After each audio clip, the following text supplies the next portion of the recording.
El histórico Concilio Vaticano II se concluye con pompa y fastuosidad. El Vaticano II es considerado uno de los más importantes concilios en la historia de la Iglesia Católica.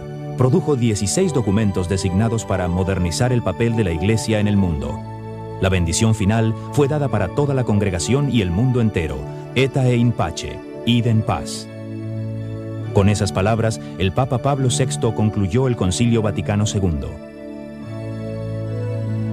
Nadie sabía lo que estaba a punto de acontecer.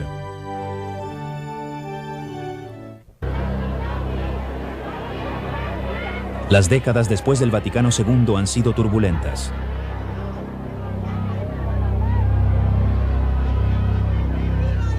Su futuro sigue siendo incierto a pesar de su larga historia. Plagada de problemas, la Iglesia Católica Romana es una iglesia en crisis.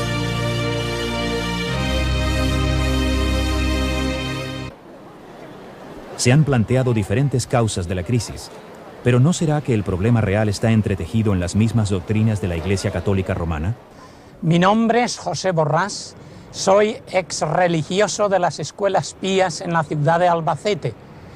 Conocedor de que unos protestantes estaban distribuyendo propaganda en mi parroquia, decidí refutar sus doctrinas con el estudio del Nuevo Testamento. Un año después, yo dejé la Iglesia Católica para seguir al Señor, como Él enseña en el Nuevo Testamento. Me llamo Rocío Pestaña Segovia. Nací en Madrid, España. Durante 9 años viví como monja en el Monasterio del Sagrado Corazón de Jesús de Religiosas Clarisas de Cantalapiedra, Salamanca. Recuerdo que teníamos en el centro del convento, en el claustro, un pozo en el cual me gustaba sentar, orar, hablar con el Señor y pedirle que me diera de esa agua espiritual de la cual Él habló a la mujer samaritana y le decía, dame de beber, dame de beber. Yo trataba de buscar ese agua por mí misma, por medio de prácticas religiosas, el cumplimiento de los sacramentos, de todas las ordenanzas de la Iglesia Católica y del convento, pero no me sentía satisfecha, no llenaba mi sed. Finalmente tuve que salir del convento y después de 7 años encontré la salvación y el perdón de mis pecados en Cristo Jesús, fuente de aguas vivas. Yo soy Miguel Carvajal Díaz.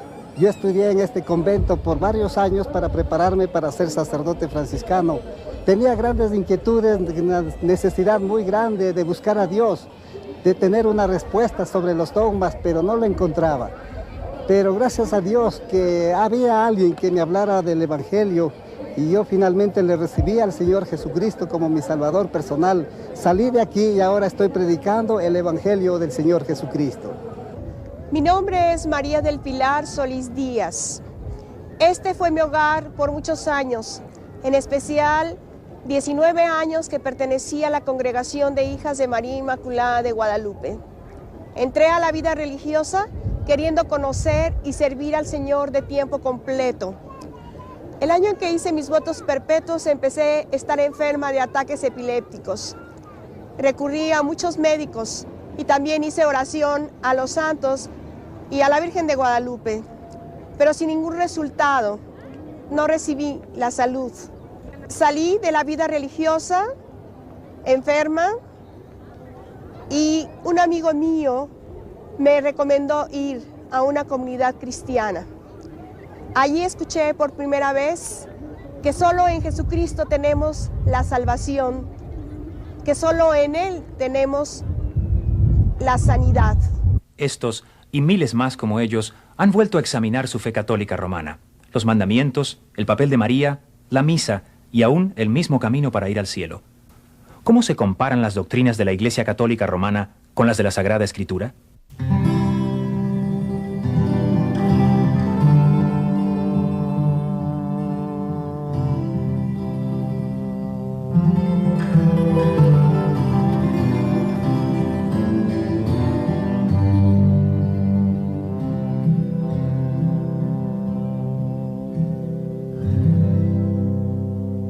Un aspecto único de la devoción católica romana es la veneración de los santos y el uso de objetos sagrados como, por ejemplo, las estatuas.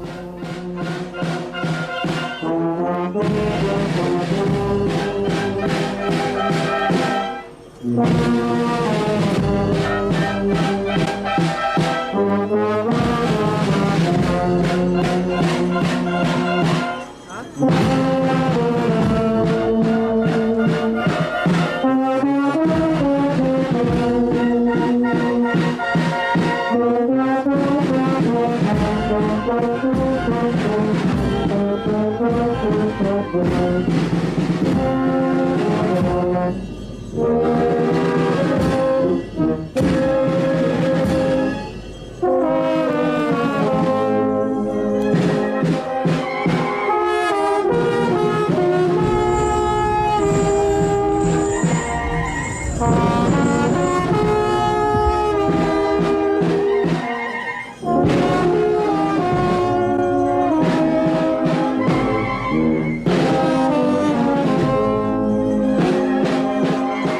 problema con las imágenes es que la gente, especialmente el pueblo y la gente sencilla, acude a las imágenes y ora a ellas y cree que ellas les van a conceder las cosas que ellos le piden. Y eso va en contra de lo que enseña la palabra de Dios. Éxodo 20, 3 y 4 en la Biblia católica dicen: No tendrás otro Dios que a mí.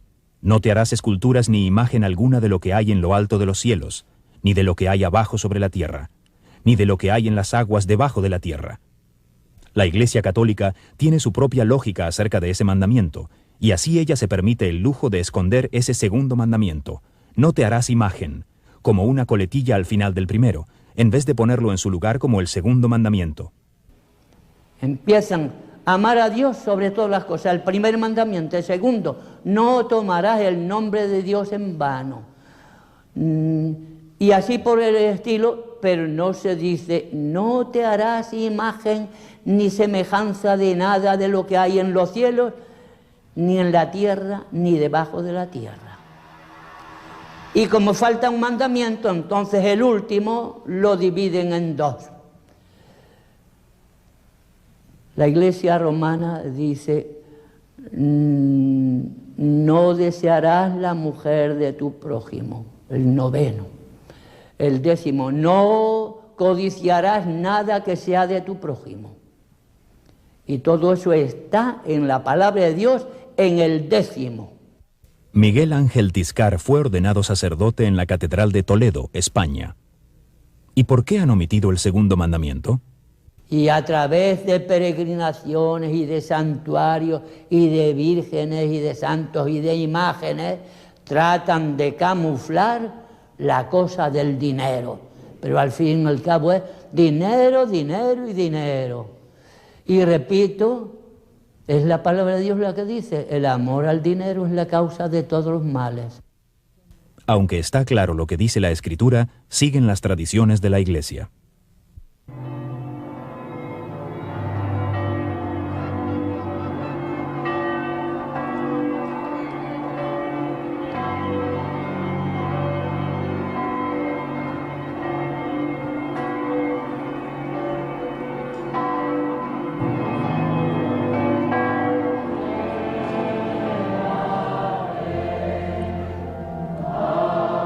Los 100 años anteriores al Segundo Concilio Vaticano han sido designados como el siglo mariano. De la mayor importancia fue la proclamación de la Inmaculada Concepción por el Papa Pío IX en 1854. Muchos católicos no comprenden bien la doctrina de la Inmaculada Concepción, y aún menos entre ellos se dan cuenta de que contradice a las Escrituras. ¿Puede explicar la Inmaculada Concepción? No le sabría contestar. ¿Puede explicar la doctrina de Inmaculada Concepción? Nosotros pensamos que Nuestra Señora fue cubierta por el Espíritu Santo y fue así como ella concibió a su Hijo, sin la participación de un hombre. Fue propiamente el Espíritu Santo quien intervino. Por eso es que Jesús es el Hijo de Dios y por eso es que ella es corredentora. Ni siquiera el sacerdote explicaba correctamente la Inmaculada Concepción. es simplemente el Papa definió que María fue concebida sin pecado original. Juan Sanz Pascual fue ordenado sacerdote en España en el Seminario de Madrid Alcalá. Desde el principio de su ser, en el vientre de su madre, ella es sin mancha, sin pecado original. Esto es lo que significa Inmaculada Concepción, que fue concebida sin pecado original. Ahora, esa doctrina de la Inmaculada Concepción va en contradicción con lo que dice la palabra de Dios. En Romanos 3, 23, la palabra de Dios dice, por cuanto todos pecaron. Ella dice, y no podemos decir que María es embustera, ni mentirosa. Ella dice, en Dios mi Salvador. Luego, fue salva. La proclamación del Papa de que María nunca había pecado suscitó otras cuestiones. Si, como la Biblia dice, la paga del pecado es la muerte, y María no pecó, murió, y si murió, ¿se descompuso su cuerpo en el sepulcro? Todos querían saberlo, pero tanto las Escrituras como la tradición católica guardaban silencio acerca de esto. 400 obispos y miembros de las órdenes religiosas enviaron solicitudes a Roma pidiendo respuesta. 8 millones de laicos católicos también firmaron peticiones. Finalmente, en 1950, el Papa Pío XII proclamó que Dios había tomado corporalmente a María al cielo. Esta doctrina es conocida como la Asunción de María. La Virgen no murió, se durmió, y entonces al despertar de ese sueño los ángeles vinieron a llevarse su cuerpo y su alma al cielo. Y hoy es la fiesta de la Asunción. La Virgen entró en cuerpo y alma al cielo, como Jesucristo entró después de la resurrección. ¿Y cuál es la fuente de la doctrina de la Asunción de María?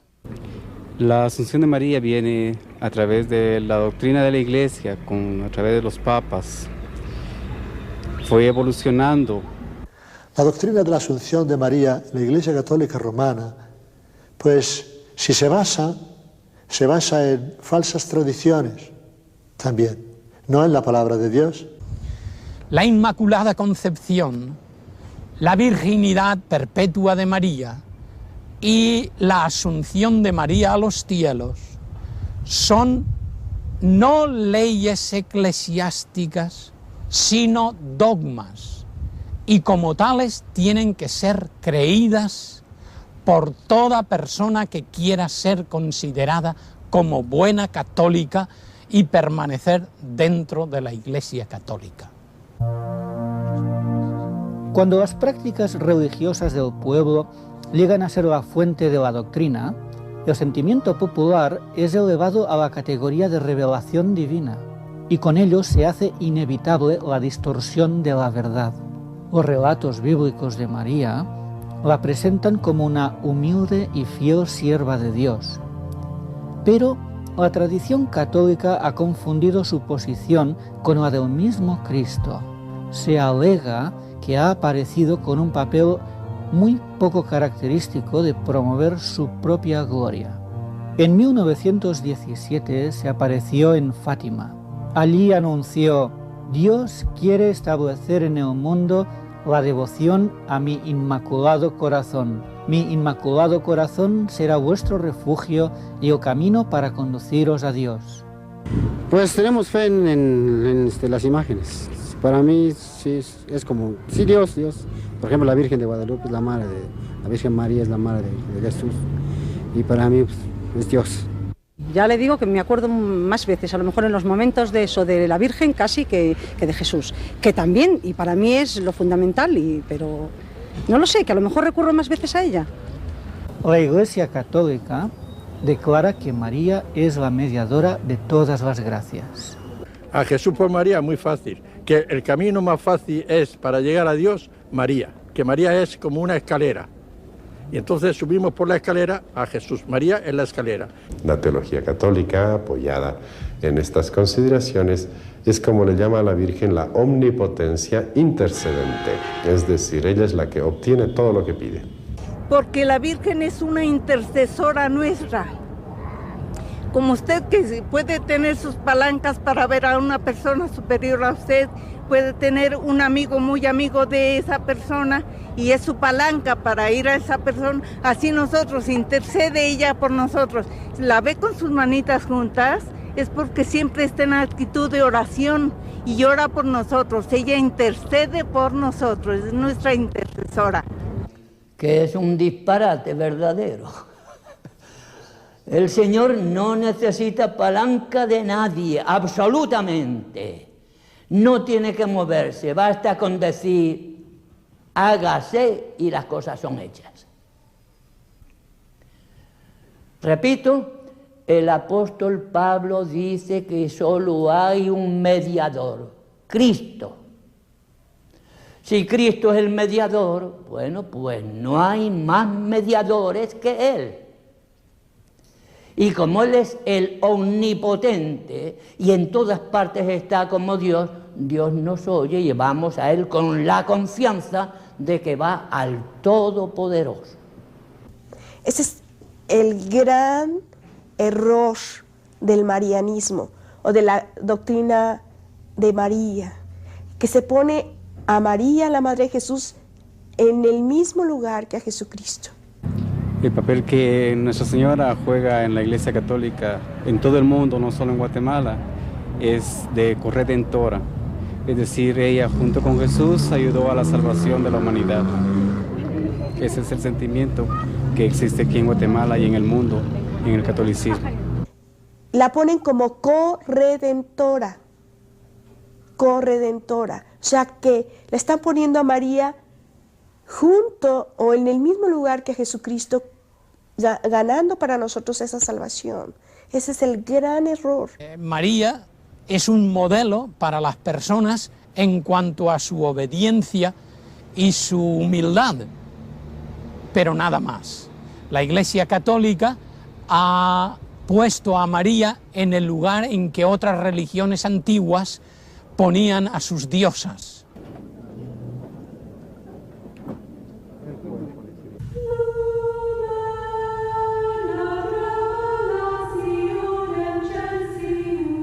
La misa es el centro de la experiencia católica romana y todos los católicos deben asistir semanalmente.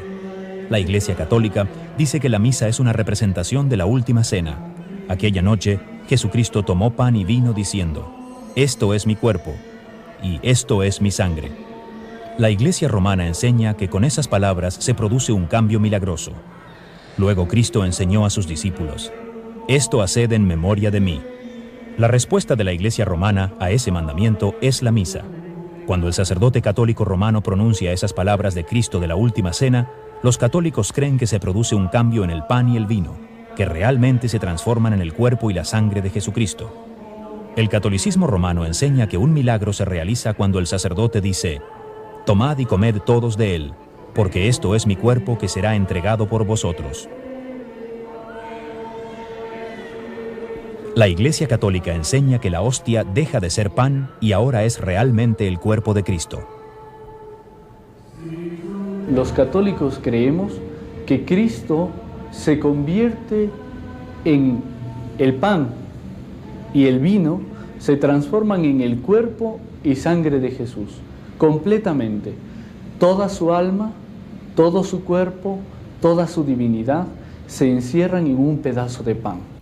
Entonces, sencillamente teníamos que aceptarlo así. O sea, era difícil de creer, porque realmente comías y te daban a probar la forma. Y decías, antes de que fuera consagrada, tú te la daban a probar. Sí, es pan realmente, sabe a pan. Pero después de consagrada, cuando tú ibas a recibir la comunión, bueno, pues sigue sabiendo a pan. Si el pan y el vino son transformados en cuerpo y sangre de Jesús, ¿por qué no cambia su apariencia en la consagración en la misa? Usando una combinación de teología, filosofía y misticismo, la Iglesia ha propuesto una teoría llamada transubstanciación, que dice que la naturaleza interior del pan y del vino cambia, mientras su apariencia sigue igual. La transubstanciación es el poder que tiene el sacerdote de convertir el pan, es pan de trigo purísimo, que tiene en sus manos, lo convierte por el poder que tiene, que recibió de Jesucristo, de hacer la hostia en el cuerpo y cuerpo de Cristo, y el cáliz, que es el vino de uva, hacerlo sangre de nuestro Señor Jesucristo. Cuando se dice esto es mi cuerpo, se está diciendo que esto que este momento es un pedazo de pan, un poco de harina cocinada, diríamos, pasa a ser el cuerpo de Jesucristo. Pero siendo que el pan no cambia en su apariencia, ¿no tendría más sentido si comprendiéramos las palabras «esto es mi cuerpo» como figurado? ¿Acaso no empleaba Jesús el sentido figurado en su enseñanza? Jesús dijo, yo soy la vid verdadera. Y nadie piensa literalmente que Jesús fuera una vid, sino que es el significado, es un símil, para que nosotros podamos entender mejor lo que Jesús quiere decir. Por lo tanto, cuando Jesús dice, esto, mi cuerpo, que por vosotros es entregado, simboliza que aquel pan que se rompe y se da a las personas para que lo coman, simboliza y representa su cuerpo entregado por nosotros. La mayoría de las denominaciones cristianas entienden el significado del pan y del vino como símbolos. Sin embargo, la Iglesia Católica Romana enseña que se convierten literalmente en el cuerpo y la sangre de Cristo. La Iglesia dice que este cambio es necesario para que los católicos puedan recibir a Cristo como alimento espiritual y a la vez adorarle porque está presente. Adoramos a ese pan y ese vino una vez que han sido consagrados, porque allí está presente el mismo Jesucristo. Jesucristo está presente en todas partes, ¿no? La hostia, el pan sin levadura, en la que yo creía que estaba Jesucristo allí en cuerpo y sangre. Y adoraba, más que a las imágenes, a la hostia. Yo pasaba muchas horas delante de lo que nosotros llamábamos el Santísimo, adorando la hostia. ¿Y por qué la ex monja ya no adora así delante del Santísimo? Porque yo creo en el Dios verdadero, porque yo creo en lo que me dice el Señor, en su palabra. A través de toda la palabra dice, no te hagas imágenes. No obstante, la Iglesia Católica enseña que el pan y el vino deben y tienen que cambiar, no solamente para que Cristo pueda ser recibido y adorado, sino también para tener un sacrificio visible como la naturaleza humana requiere. Cristo es ofrecido al Padre en cada misa mediante las manos del sacerdote, un sacrificio literal y real por los pecados de los vivos y los muertos. La Santa Misa, para los católicos, es realmente un sacrificio en el cual Cristo otra vez vuelve a ofrecerse en la cruz, pero es un sacrificio incruento, es decir, sin sangre. Es inconcebible que tenga que seguir muriendo cada día por nuestros pecados, como si su obra no fuera suficiente. Él necesita repetirla una y otra vez. ¿Qué es eso? Estamos minusvalorizando el sacrificio de Cristo en la cruz. No, Él es Dios, Él no es ningún hombre que murió por nosotros, Él es Dios y su obra es suficiente de una vez para todas.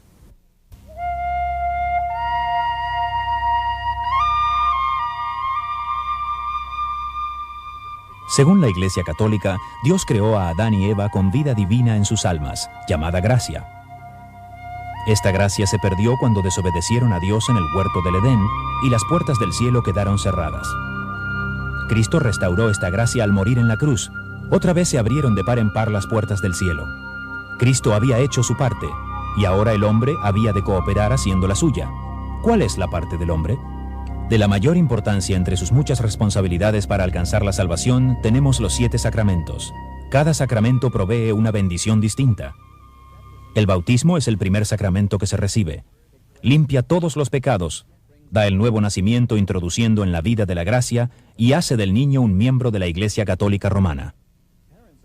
La confirmación da una fuerza especial del Espíritu Santo para evitar la tentación y para defender la fe católica. El sacramento del matrimonio provee ayuda a la pareja para la vida de casados. El católico permanece en la vida de la gracia a no ser que cometa un pecado mortal, como inmoralidad, embriaguez o dejar de asistir a la misa cada domingo. Estos pecados mortales son punibles por la separación eterna de Dios. En el sacramento de la penitencia, el sacerdote concede la absolución pronunciando esta fórmula. Te conceda el perdón y la paz por el ministerio de la Iglesia, y yo te absuelvo de tus pecados en el nombre del Padre, y del Hijo, y del Espíritu Santo. Amén. Por el sacramento del orden, el sacerdote recibe el poder para absolver los pecados y celebrar la misa. Los últimos sacramentos preparan el alma para el paso a la muerte. La familia llama al sacerdote para que administre la confesión, la extremaunción y la Santa Comunión. La condición del alma en el momento de la muerte determinará el destino eterno del católico. Los que mueran fuera de la gracia pasarán la eternidad en el infierno. Aunque aquellos que mueran en estado de gracia irán al cielo, la mayor parte han de sufrir primero en el purgatorio. Allí, la persona paga por sus anteriores pecados confesados y por pecados veniales no confesados.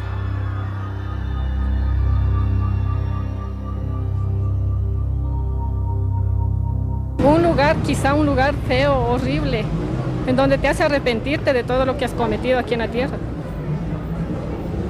Eso pienso.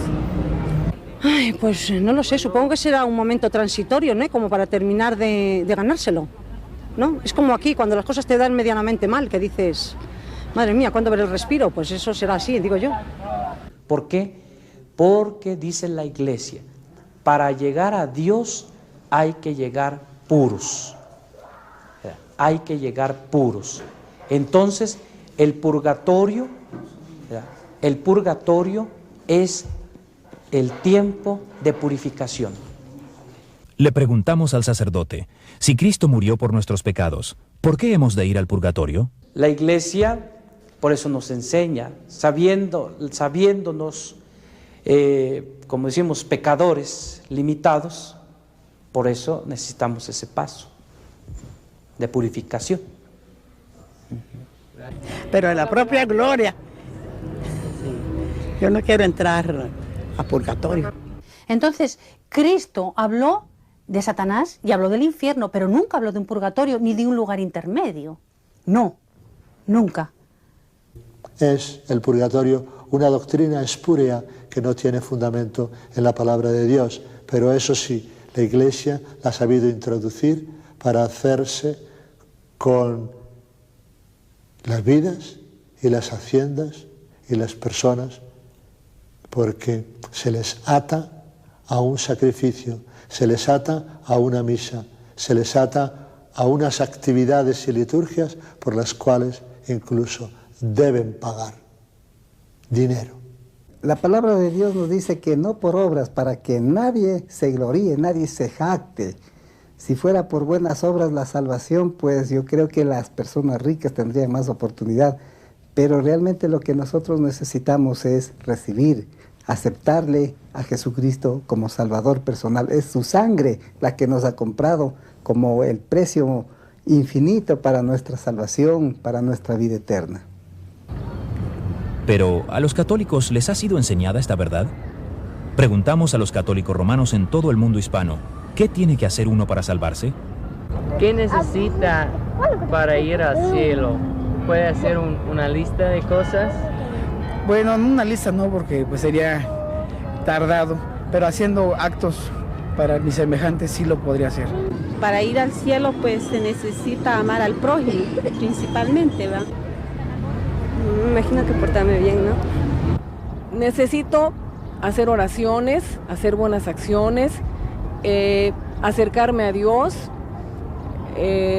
ayudar al prójimo, perdonar a los que me tratan mal. En los sacramentos son necesarios para ir al cielo, porque cada vez que yo me acerco a los sacramentos, recibo el sí de Dios. Yo espero ir al cielo si es que yo hago obras buenas y si yo cumplo lo que Jesús me ha pedido. Porque estoy cumpliendo la ley de Dios y haciendo que la cumplan los demás. No pecar, no matar, no robar.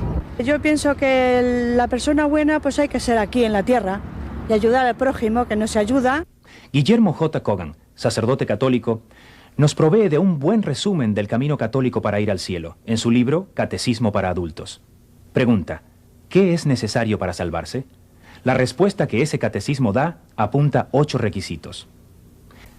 La fe, el bautismo, amando a Dios y a tus semejantes, obedeciendo sus mandamientos, recibiendo los otros sacramentos, especialmente la Santa Comunión, orando y haciendo buenas obras, preservando la amistad con Dios hasta la muerte.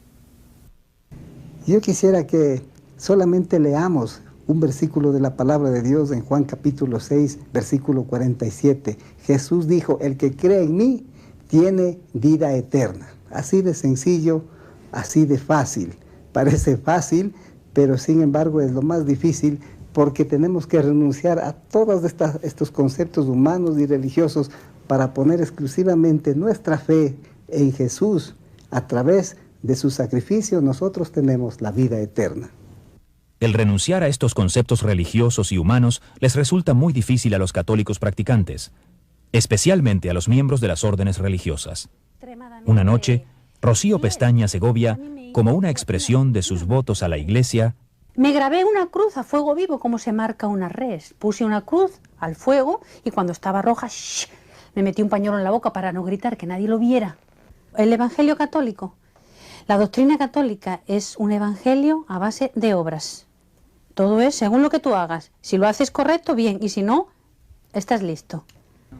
Si la salvación es por obras, ¿cuántas obras tenemos que hacer? ¿Y está seguro que irá al cielo el católico romano normal y corriente? ¿Cree usted que logrará ir al cielo?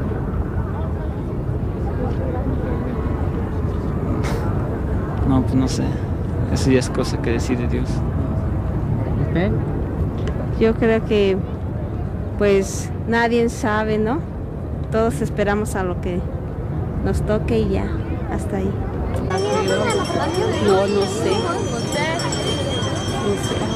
Ayudo lo que puedo y bueno, pues si está para allá Marcelo, pues viene, si no, como no sé si lo veré, pues no lo sé, hijo. No le puedo decir si lograré entrar, pero por lo menos estoy haciendo los esfuerzos más grandes, ¿no?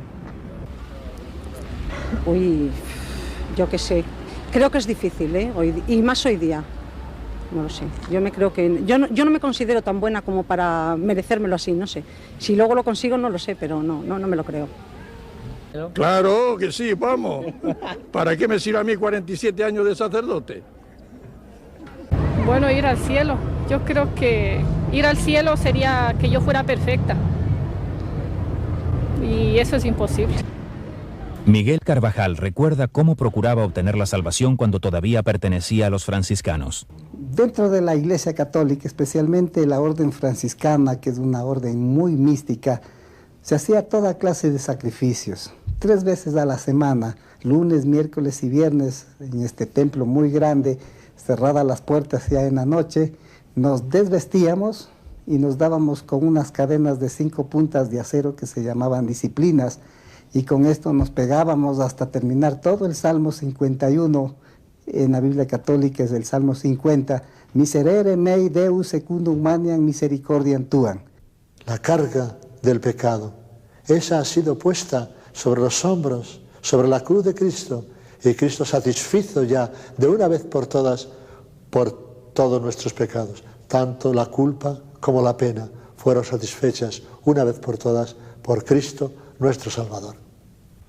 Las doctrinas no salvan a nadie. Quien salva es el Salvador. Y el Salvador lo ha hecho todo tan sencillo. El que viene a mí yo no lo echo fuera, dice. Pues vamos al Señor. El que cree en mí ya ha pasado de muerte a vida, pues vamos a creer en Él. Efesios 2, del 8 al 9, dice lo mismo, porque por gracia sois salvos, por medio de la fe, y esto no de vosotros, pues es don de Dios, no por obras para que nadie se gloríe. Luego, si es por fe y si es por don de Dios, no es por obras. Y si es por obras como pretenden en la Iglesia Católica, a base de cumplir los sacramentos y otras cosas, entonces no es por Cristo. Pero qué importante sería que un católico lograra comprender solamente esta pequeña frase: Jesús murió por nuestros pecados. Y si acepta esta verdad, si transfiere sus pecados a Jesucristo y cree de todo corazón que Jesús evidentemente llevó nuestros pecados, pues entonces nuestra vida estaría libre de esos pecados. Las Escrituras son claras, pero los errores persisten. El sacrificio de la misa continúa celebrándose, a pesar de las últimas palabras de Cristo en la cruz: consumado es. Las estatuas son tratadas como cosas sagradas, aunque los 10 mandamientos prohíben tanto el hacerlas como el inclinarse ante ellas y rendirles culto. María es proclamada como mediadora de toda gracia, a pesar de que el Nuevo Testamento enseña que solamente hay un mediador entre Dios y los hombres, Jesucristo hombre. Y al pueblo se le enseña que tiene que hacer obras para salvarse, aunque las Escrituras dicen claramente que la salvación es por la gracia, por la fe, y eso no de vosotros, es don de Dios. Muchos católicos modernos han escogido ignorar ciertas doctrinas de la Iglesia romana porque las consideran desfasadas, pasadas de moda. Un error bastante común que existe hoy es la idea de que el Vaticano II cambió muchos de esos dogmas. El Segundo Concilio Vaticano, que se inició en el año 1962, tenía como finalidad modernizar a la Iglesia Católica, pero modernizar en la forma exterior, en la forma simplemente en la presentación, diríamos, pero no en el fondo. Varias veces la Iglesia Católica ha hecho hincapié, ¿no? Y Ecclesia semper idem. La Iglesia siempre es la misma, siempre es igual y no puede cambiar. ¿A qué es debida esta apostasía de la Iglesia Católica del cristianismo bíblico? Es porque ella eleva la tradición y las enseñanzas de la Iglesia no solo al nivel de las Escrituras, sino también por encima de ellas. El Nuevo Testamento describe al cristianismo como la fe que fue una vez dada por medio de Cristo y sus apóstoles. Pero el catolicismo ha seguido añadiendo nuevas doctrinas a la fe católica romana, tomándolas de las tradiciones de los hombres. La creencia de que la naturaleza del pan cambia en la misa no fue añadida como dogma hasta el Concilio de Letrán en 1215, cuando por primera vez la Iglesia romana oficializó la teoría de la transubstanciación. El purgatorio fue declarado dogma en 1274, la Inmaculada Concepción en 1854, la infalibilidad papal en 1870, la Asunción de María en 1950. El Concilio Vaticano II dejó claro que la Iglesia Católica seguirá basándose en la tradición. La Iglesia no deriva solamente de la Sagrada Escritura su certeza acerca de todas las verdades reveladas. Por eso, se han de recibir y venerar ambas con un mismo espíritu de piedad. Uno de los profesores en el pizarrón estaba escribiendo todos los años en los que habían sido establecidos los diferentes dogmas de la Iglesia. Y al final, luego que estuvo todo escrito, dijo, bueno, ¿qué sería de la Iglesia Católica si tuviéramos que anular todos estos dogmas? Y él mismo razonando dijo, yo creo que quedaríamos en nada. Entonces ese fue el primer impacto en mi vida, y de ahí comenzaron grandes preguntas, como por ejemplo, ¿por qué Jesucristo no habrá predicado el Evangelio completo y dejó la tarea a la Iglesia para que establezca dogmas y nuevas doctrinas? Es el error de poner la Iglesia sobre Cristo, el poner la Iglesia sobre la Escritura, y entonces se viene a caer en el autoritarismo dogmático de la Iglesia, con lo cual se tiraniza al pueblo sencillo. Ese conflicto entre la Escritura y la tradición estaba en el centro de la Reforma durante la Edad Media.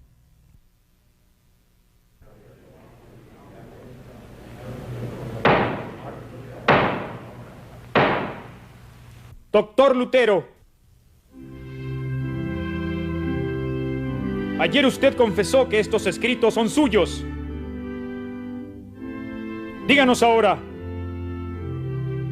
si usted persiste en lo que ha escrito aquí, o si está preparado para retractarse de esos escritos y las creencias en ellos contenidas.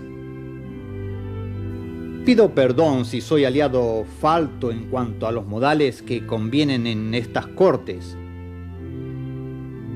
Pero ustedes me piden que me retraiga de estos escritos. ¿Críticos protestantes? No exactamente. Los líderes de la Reforma eran todos sacerdotes y teólogos católicos.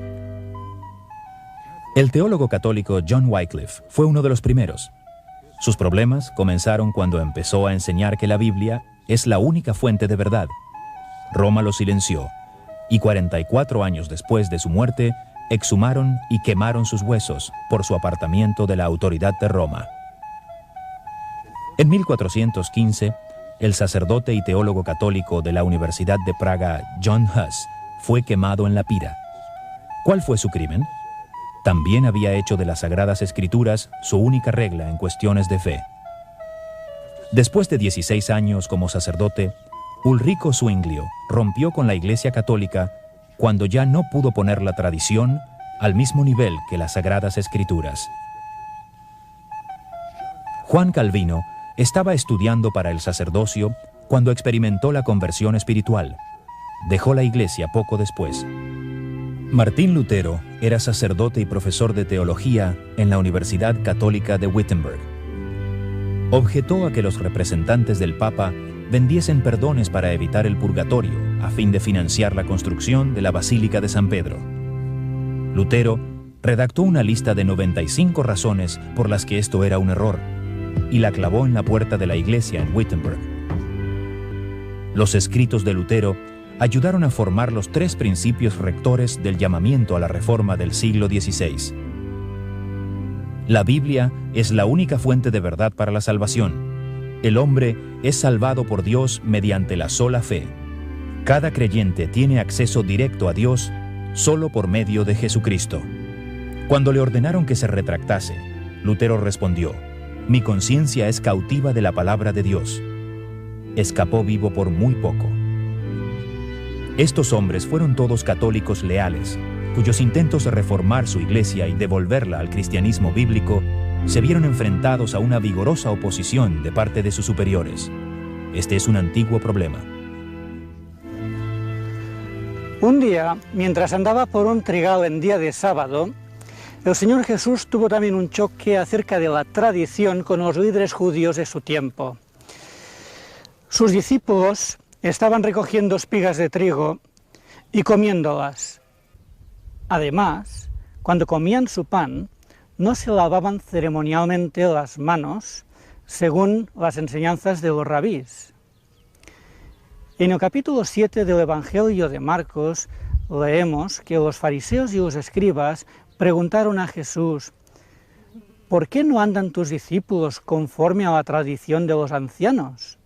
Jesús no se arredró, reprendió a los líderes judíos por elevar las enseñanzas de los rabís al mismo nivel que la palabra sagrada de Dios. Los acusó de enseñar por doctrinas preceptos de hombres. No podía obedecer la tradición de los ancianos sin desobedecer la palabra de Dios. Prefirió obedecer a Dios antes que a los hombres. En la actualidad, muchos católicos están tomando esta misma decisión. Yo abandoné la Iglesia Católica cuando me di cuenta de que no seguía las enseñanzas que hay en el Nuevo Testamento. Hay una gran carga en mi corazón por todas las personas católicas y especialmente por las religiosas, porque yo sé que mucha gente dentro del catolicismo busca sinceramente al Señor Jesucristo, busca sinceramente adorar al Padre y vivir una vida en el Espíritu, pero no lo logra por la idolatría. Después que yo encontré a Cristo, yo tuve que dejar la Iglesia Católica absolutamente por razones doctrinales.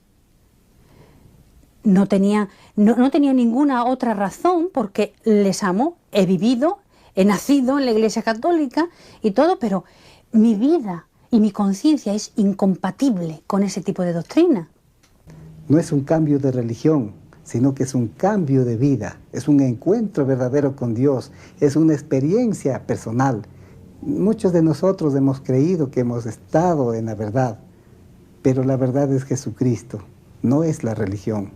Y espero que ustedes, señores católicos, pudieran darse cuenta de que hay algo más importante, algo más valioso. Es la oferta más importante que jamás usted haya podido escuchar en su vida, que es el de la vida eterna a través de la salvación del Señor Jesucristo. La verdad no está en la religión, sino en Jesucristo mismo. El camino de salvación católica romana es una esperanza falsa, porque no es el Evangelio de Jesucristo que el Nuevo Testamento nos presenta.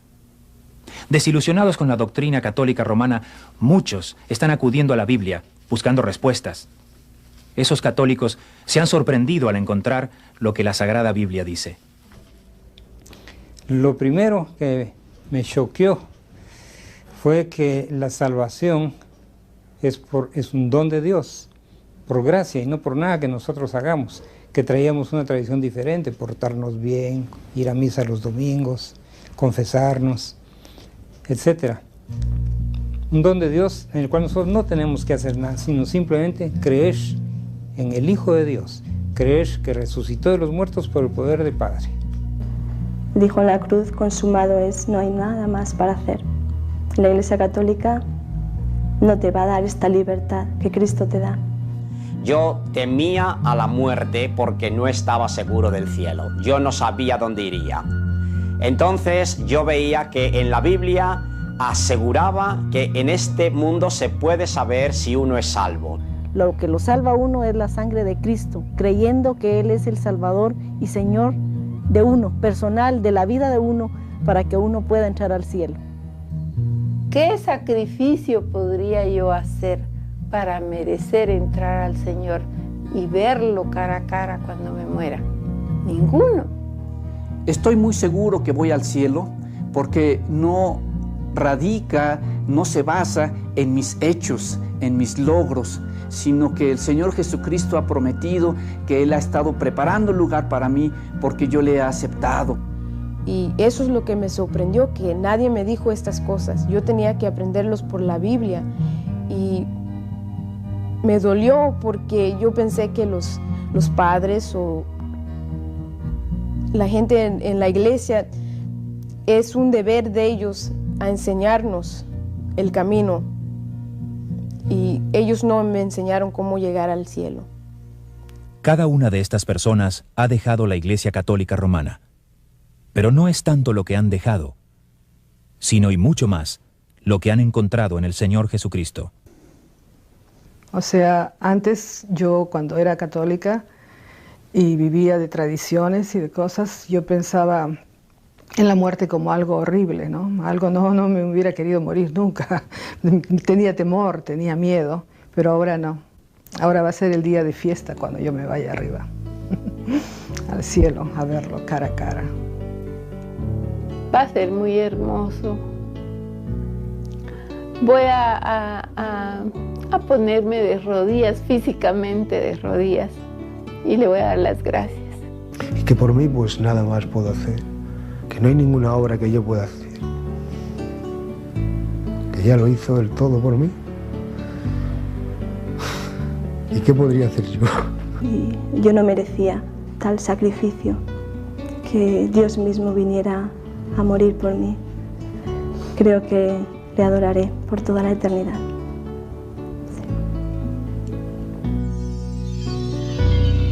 Sí.